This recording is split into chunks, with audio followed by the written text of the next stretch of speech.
It's the Locked On Podcast Network, your team every day. On today's Locked On Thunder, we're going to dive into if Shai Gilgeous-Alexander can make the All-Star game. What will it take for SGA to get to the All-Star game? Can Josh Giddey be an all-rookie team member? The Thunder officially sign Vit. What does that mean for the roster? And so much more on the Locked On Thunder podcast, on the Locked On Podcast Network, your teams every day. You are Locked On Thunder, your daily Oklahoma City Thunder podcast. Part of the Locked On Podcast Network, your team every day.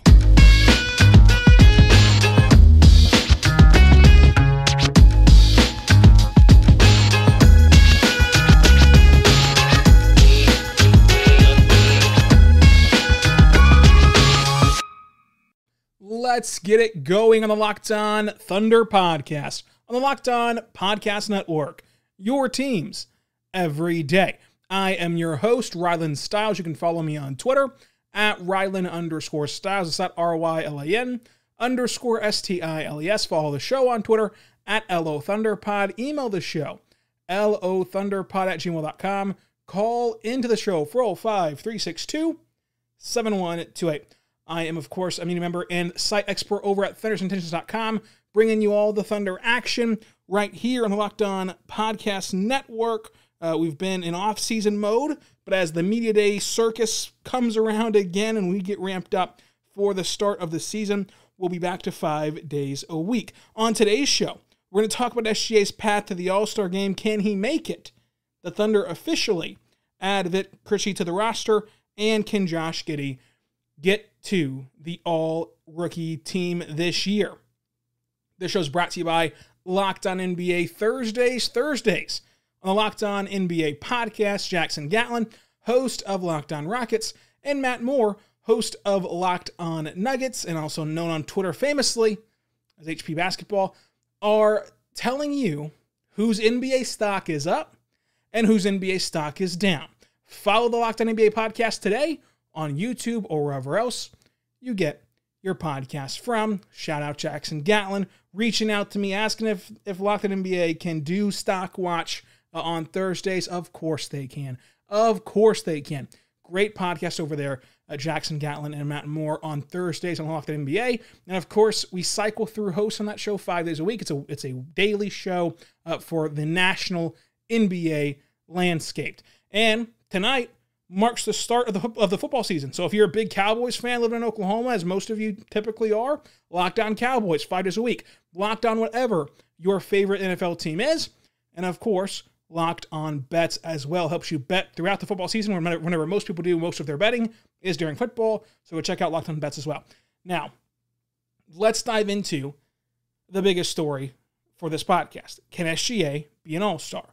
That is kind of one of the marquee storylines of this entire season, because everyone can reasonably say the Thunder are not projected to win a ton of games. So this season will not be defined by wins and losses.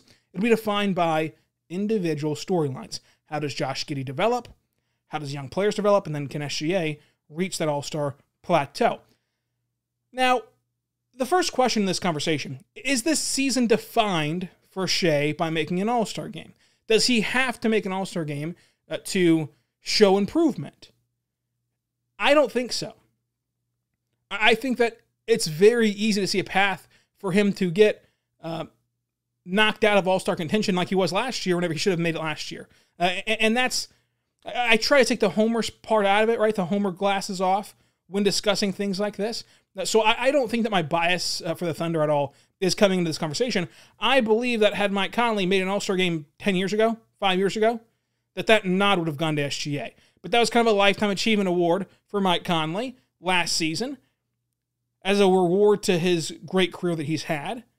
And had they had a Dirk Nowitzki-like spot and D-Wade-like spot, those two guys had their final years, and they had the additional roster spot for just those legacy spots. Had they had a legacy spot last year, Mike Conley fits into that role, and SGA fits into the All-Star game. That's how I think that it should have played out, and how it would have played out, again, had Mike Conley already had that All-Star game under his belt. But since he had not had that All-Star game, they select Mike Conley over a player like SGA who deserves it.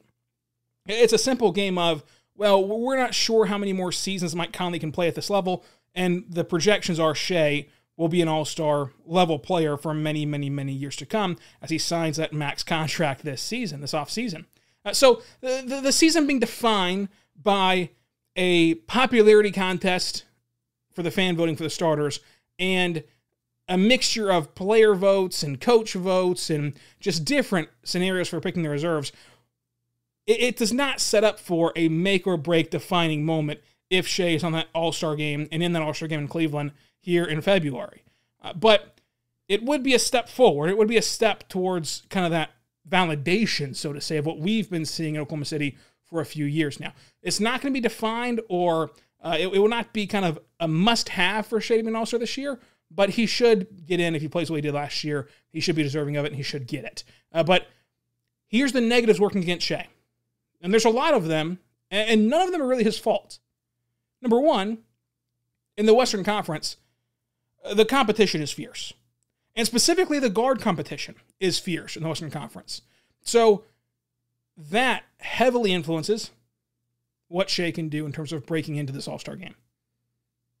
The Thunder have no national TV games all year long, and they only play 4 games on NBA TV. Only 3 come before the break. They're against San Antonio, Detroit, and Cleveland. While you and I can find different individual storylines for each of those games to get invested in because we're Thunder fans, the national audience won't. That'll just be another game that's thrown on NBA TV that nobody really watches. Before the break, Oklahoma City plays 9 back-to-back sets. While this is not projected to be a problem because it seems as though, if you watch his Instagram workout videos, he's going full force, he's talking trash. It does not seem like he'll have to rest at all this season. He's a young player who is just itching to get back on the floor. But it's worth noting that they have 9 back-to-back sets before the All-Star break. And then they have 1 5-game and 7-night stretches. And maybe that's a stretch where you see SGA take a night off. And the Thunder give him a night off and require him to take a night off. So the tough competition and the fact that this team does not project to be very good, record-wise. That's a projection. They can outperform that projection. But record-wise, they're not supposed to be very good. All of that is working against Shea, and he can't really control any of it. And that's just the cold reality of the situation. Small market team will not be in the public eye too much. And again, the standings will not reflect how good he is individually. But this is not without positives. So for the first time since high school, SGA will play for the same position, the same offensive system, the same coach in back-to-back years. He goes from Kentucky one and done, to the Clippers with Doc Rivers, to the Thunder with Billy Donovan, to the Thunder with Mark Daigneault, and now he has Mark again this year, so he's got that consistency. He's playing backup point guard, he's playing off-ball guard, he's playing in a 3-guard lineup, and then he's playing true point guard. Absolutely all on him to kind of lead an offense last year. He'll get to do that again this year. So consistency is something he'll have this year that he did not have last year. He'll have training camp, he'll have a full preseason. Both those things lacked last year. And in this year, something I think is getting kind of decredited is that this season and the schedule will feature actual days of practice. Last year, it was hard to find practice days. Now, the Thunder likely practiced more than most teams did because they practiced as much as they could whenever they had those extra off days where we're getting those invites to the post-practice media availabilities. They seem to practice as much as they can. I'm not sure that the Lakers or other solidified kind of older teams took advantage of those 2 days in a row off days, or if they truly took those both days off of just all basketball required activity. So that's kind of up in the air, but still, the Thunder didn't, kind of practice as much as they would have in a normal season. No team did last year. So that goes a long way in gelling SGA with this new roster. It's, again, another roster that undergoes a ton of turnover and will feature some different rotations and different lineups for SGA to kind of lead and get adjusted to. I think that SGA also cares about being an all-star. And that's not to say that he's a selfish individual and that he only cares about that, but I think that as well as winning games, as well as trying as hard as he can to win basketball games and be a good teammate, he also wants to be an all-star. He's gotten the long-term security. He's gotten that confidence boost that comes with being a max contract guy. Look, SGA was already dripping with confidence. You do not need to give SGA more confidence. But it's human nature that once you get paid the amount of money that Shai got paid this summer, once you get that kind of validation of you're our guy, we're building this entire thing around you. There's only 30 franchises in the NBA, and you are going to lead one of them. You are going to be the focal point of one of them. You can talk about Oklahoma City. You can talk about small markets. That's still a big deal. No matter if you love LA, you love Toronto, you love any other big city, it's still a big deal if you're one of 30. All of that just naturally gives you more confidence. So a guy who's going to be confident, a guy who's going to want to get to the All-Star game, a guy who's been efficient and can just dominate teams, even while teams are only focused on him offensively and defensively, I'm not sure how he can fail at getting to the All-Star game. He'll do everything that he needs to do to be an All-Star. And then the most important role in all of this, the most beneficial part of this for him, he's had a lot of negatives that go against him that he has no control over. He will be everybody's pick. Everybody will search, as they always do in the All-Star time, for their guy, their All-Star. Oh, you guys aren't talking enough about this guy. You're screaming about Luka Doncic. You're screaming about Trae Young. You aren't talking enough about this guy. This is an All-Star right here, and I found this hidden gem, and it'll end up being SGA. He'll be every person's hot take that he should be a bona fide, solidified All-Star. He'll be the smart pick for the All-Star. So Zach Lowe and everyone else with a huge platform will be boosting up Shai, and that will help in the perspective of Shai, and that will help kind of boost him into, I think, the All-Star game. So ultimately, I would project that Shai makes the All-Star game. But that's the case for and against Shai. And as one more kind of cherry on top of Shai for this campaign to get to the NBA All-Star game, before the calendar year turns to January, so this is well before All-Star voting concludes, SGA will play, and the Thunder will play, the Jazz twice, the Sixers, the Warriors twice, the Lakers 3 times, the Nets, the Clippers twice, the Heat, the Bucks, the Raptors twice, the Hawks, the Suns, the Nuggets, the Celtics, the Grizzlies twice, and Luka's Mavs. And they'll quickly, after the turn of the calendar year, whenever they're in January, we'll play the Mavs again. So this is well before the cutoff for All-Star voting, and he'll already have played some of the titans of the NBA, and if he can perform well in those games, as we think that he will, he'll have done it against top-tier competition. And yes, there's no national TV games, but diehard NBA fans will be watching almost every Laker game this year because they will be the toast of the town. They will be the marquee game every night, no matter who they play. The Thunder, the Wolves, the Rockets, no matter who they play, you want to see how LeBron and Russell and AD work together. And they play a lot of those teams who are going to have that natural appeal if you have League Pass or anything else that can help you watch those games. It'll get in front of eyeballs, even without the built-in TNT, ABC, ESPN stuff. So what do you think? Can SGA be an All-Star? Let me know on Twitter at Ryland_Styles. But I want to let you know right now that you can have a better streaming service than you have right now. DirecTV. It gets you your TV together at DirecTV. Listen, this is going to sound so familiar to you. You have one device that lets you catch the game, another one that lets you stream your favorite shows, another one that lets you see sport highlights. You've got your neighbor's login for all the good stuff. You don't know what you got. You're having passwords here, passwords there, emails there, usernames over here. It's a mess. But you can have it the simple way and have all the entertainment you love without the hassle by going to get all of your TV together at DirecTV Stream. It brings you live TV and on-demand favorites together like never before. You can watch your favorite sports, movies, and shows all in one place. That means no more juggling remotes, no need to buy another device ever again, and best of all, that's no annual contracts. So get rid of the clutter and the confusion and get your TV together at DirecTV Stream. You can learn more at directtv.com. That's directtv.com. Compatible devices required, and content varies by package. This episode is brought to you by FanDuel. Football is back, and the best bet you can make is downloading the FanDuel Sportsbook app. It doesn't matter if you're new to gambling or an old pro, FanDuel has something for everyone. And as an official sports betting partner of the NFL, you know your bets are safe. There's also never been a better time to use FanDuel, because right now, you'll get up to $1,000 back if your first bet doesn't win. You can even turn a small wager into a big payday with a same-game parlay bet. Just sign up with the promo code Spotify to place your first bet risk-free on FanDuel Sportsbook.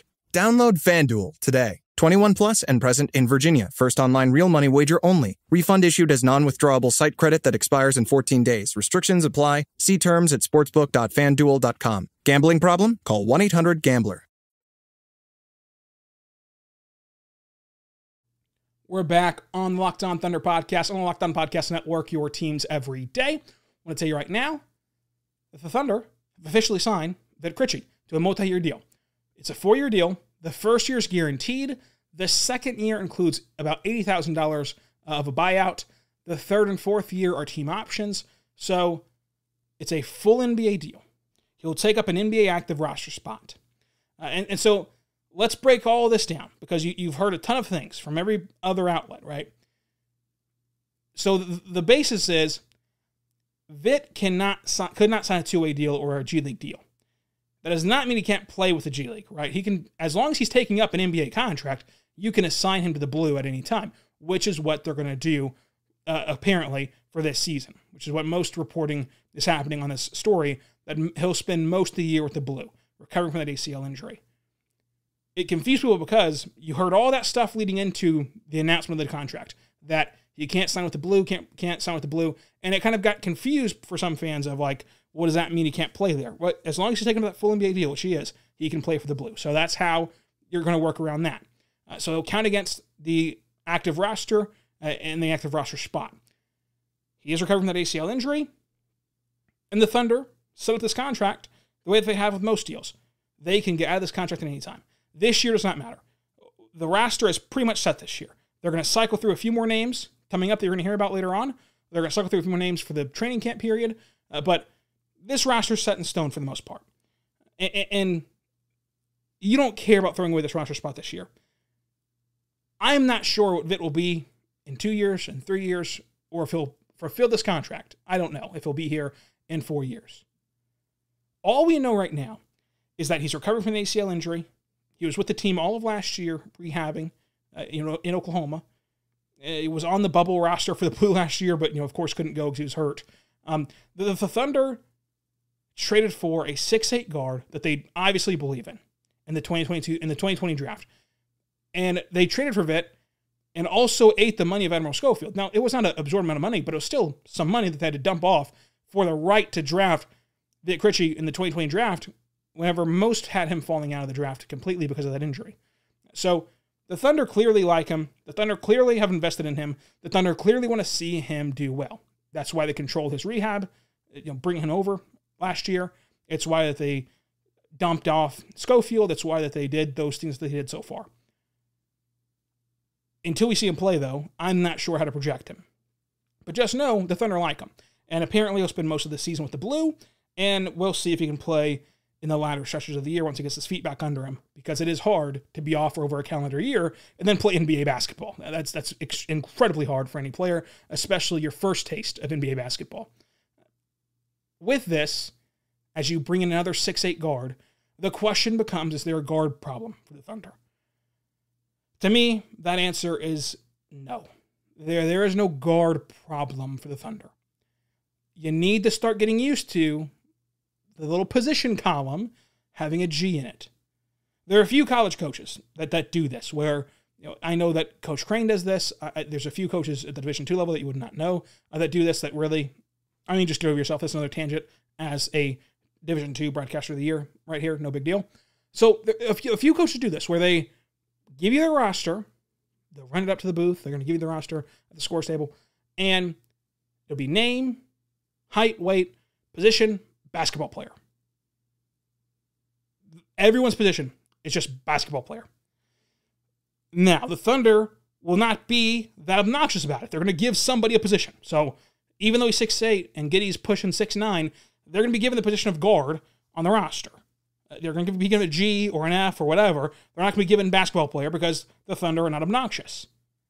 But you have to know and train yourself from here on out that the Thunder believe in that style of ball, in building a team of just basketball players, of just guys who do things. Everyone can dribble, everyone can play make, everybody can have the same core skills of dribbling, playmaking, passing, and facilitating, and rebounding, hopefully. And rebounding can start the break, and it's just a go, go, go team. That's your core skills, and then you try to develop some secondary skills for each player. So no, the Thunder don't have a guard problem. The majority of these guards are not pigeonholed into playing the guard spot. At 6'8" and 6'9", Giddey, Vit, they can play the 3, right? They can slide down. Shea can slide down. They can all do different things. And so, even though you're going to get the training camp roster on September 27th, and it'll just have a list of G's, G, it doesn't matter. That's not how they're going to be utilized. That's not how they're going to play. They're all going to get minutes. They're all going to find time. And this is the new look Thunder. This is the new vision of the Thunder. They're not all 1s and 2s where you can only play them in the guard spot. 1 and 2, 1 and 2, 1 and 2. You can spread them out. You can mix and match. You can do anything you want to do. So I don't buy into the whole guard problem. Because truthfully, most of these guys are not guards. And if you want to talk about a guard problem, when you're listing off all these guards on Twitter in my mentions, all the guards on the team, put in there Pokusevski too. He's 7 feet tall, I know, but he's a guard. They're going to develop him like a guard. They treat him like a guard. He's a guard. He's a 2, he's a 3, he's a perimeter player. That's kind of more so what you should look at with this team. Not guard, but do they play around the perimeter? Do they play with the ball in their hands? Whatever you want to call them is neither here nor there. Or do they only play down low? Now, you can debate if the Thunder should be doing this, if this is the right path, and this is the right market and efficiency to get them back where they want to go, to have a team of all guards who can just dribble, play make, and we'll see what happens. You can say, I don't know if this will work, but it's not a problem, because it's the literal vision that Mark and Sam Presti's laid out for you for over a year. This is what it is. It's positionless. It's tall guys who can do guard things. It's not shoehorning guys into those traditional positions. Will it work? I'm not sure. Nobody's sure. But it's what they're attempting to do. So I don't think that there's a guard problem at all. Now, coming up, let's talk about one of the guards, Josh Giddey. Can he make an all-rookie team? But you should make a trip to BuiltBar.com right now because they have their delicious flavors out right now. Coconut, cherry raspberry, cherry barcia, mint brownie, double chocolate, salted caramel, strawberry, orange, cookies and cream, German chocolate. It's all great. It's truly all great. My favorite, though, is cookies and cream. And in fact, I was on with Josh Lloyd on the Locked On Fantasy Basketball Show, and we did a whole Thunder preview. So you can go check that out wherever you get podcasts. We did a whole Thunder preview. And I found out that Josh's favorite flavor is also cookies and cream. So 2 peas in a pot right there. You've gotten at least 2 hosts on this network who get sent Built Bars that love cookies and cream. So try it out today. Most bars have 17 grams of protein, 130 calories, 4 grams sugar, 4 grams net carbs. They're all amazing flavors. They're all tasty. They're all healthy. They're great. Try it out today. BuiltBar.com.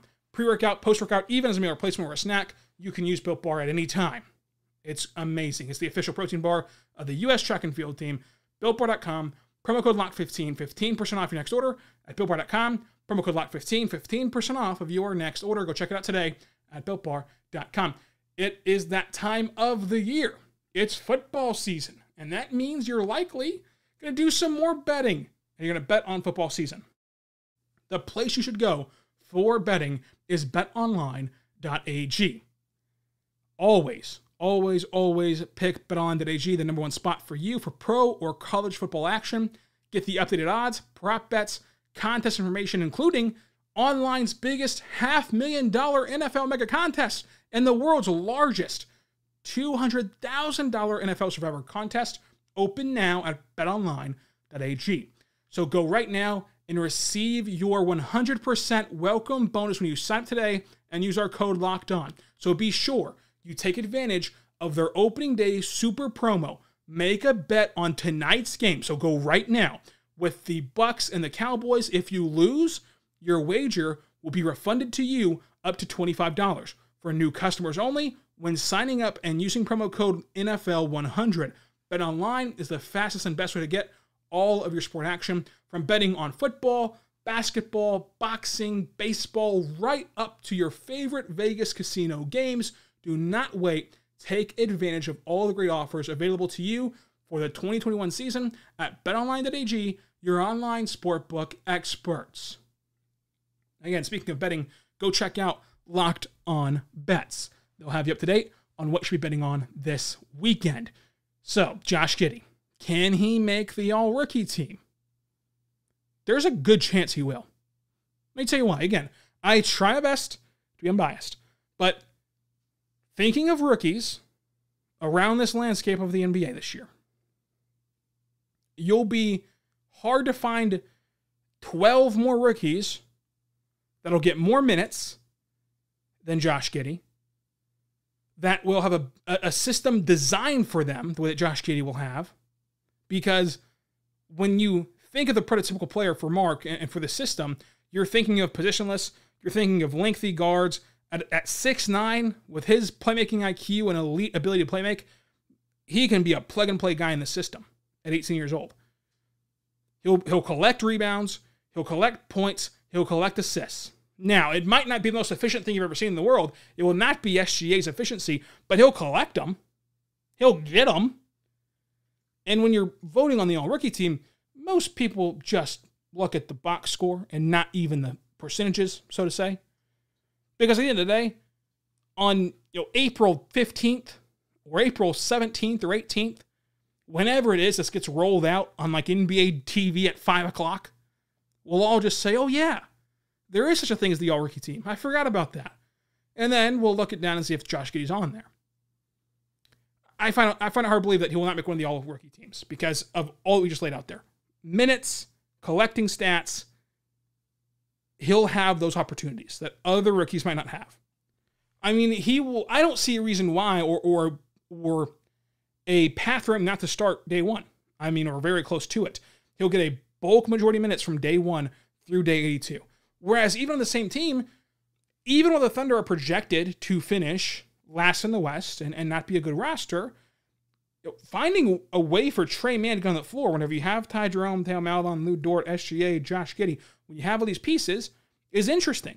Do you put him in the G League for a little bit? Like that's still an open option for Trey Mann, is putting him in the G League. I don't view that as realistic for Josh Giddey. I think Giddey's here from day 1 to day 82, and he's with the NBA club. Whereas you could see Jeremiah Robinson Earl, you could see Trey Mann, or Andrew Wiggins especially, or Vitt, with the blue. So even on this team that's tailor-made for playing young players and developing young players, and that's kind of their only goal this year, even this team will struggle to fill out minutes for the rest of their rookies. So that's kind of a sign for around the association. I think that Josh Giddey will almost be a shoo-in for the all-rookie team. With betonline.ag, I'm going to ask them to put up a odds on that, and I'll take anything that they give me on Giddey making an all-rookie team if he's healthy, which hopefully he will be, of course. Tomorrow's show will be a mailbag edition of Locked On Thunder. Get those questions in at Rylan_Styles on Twitter. And also, email, if you don't have Twitter, lothunderpod@gmail.com. So until tomorrow, be good and be good to one another. We'll see you then.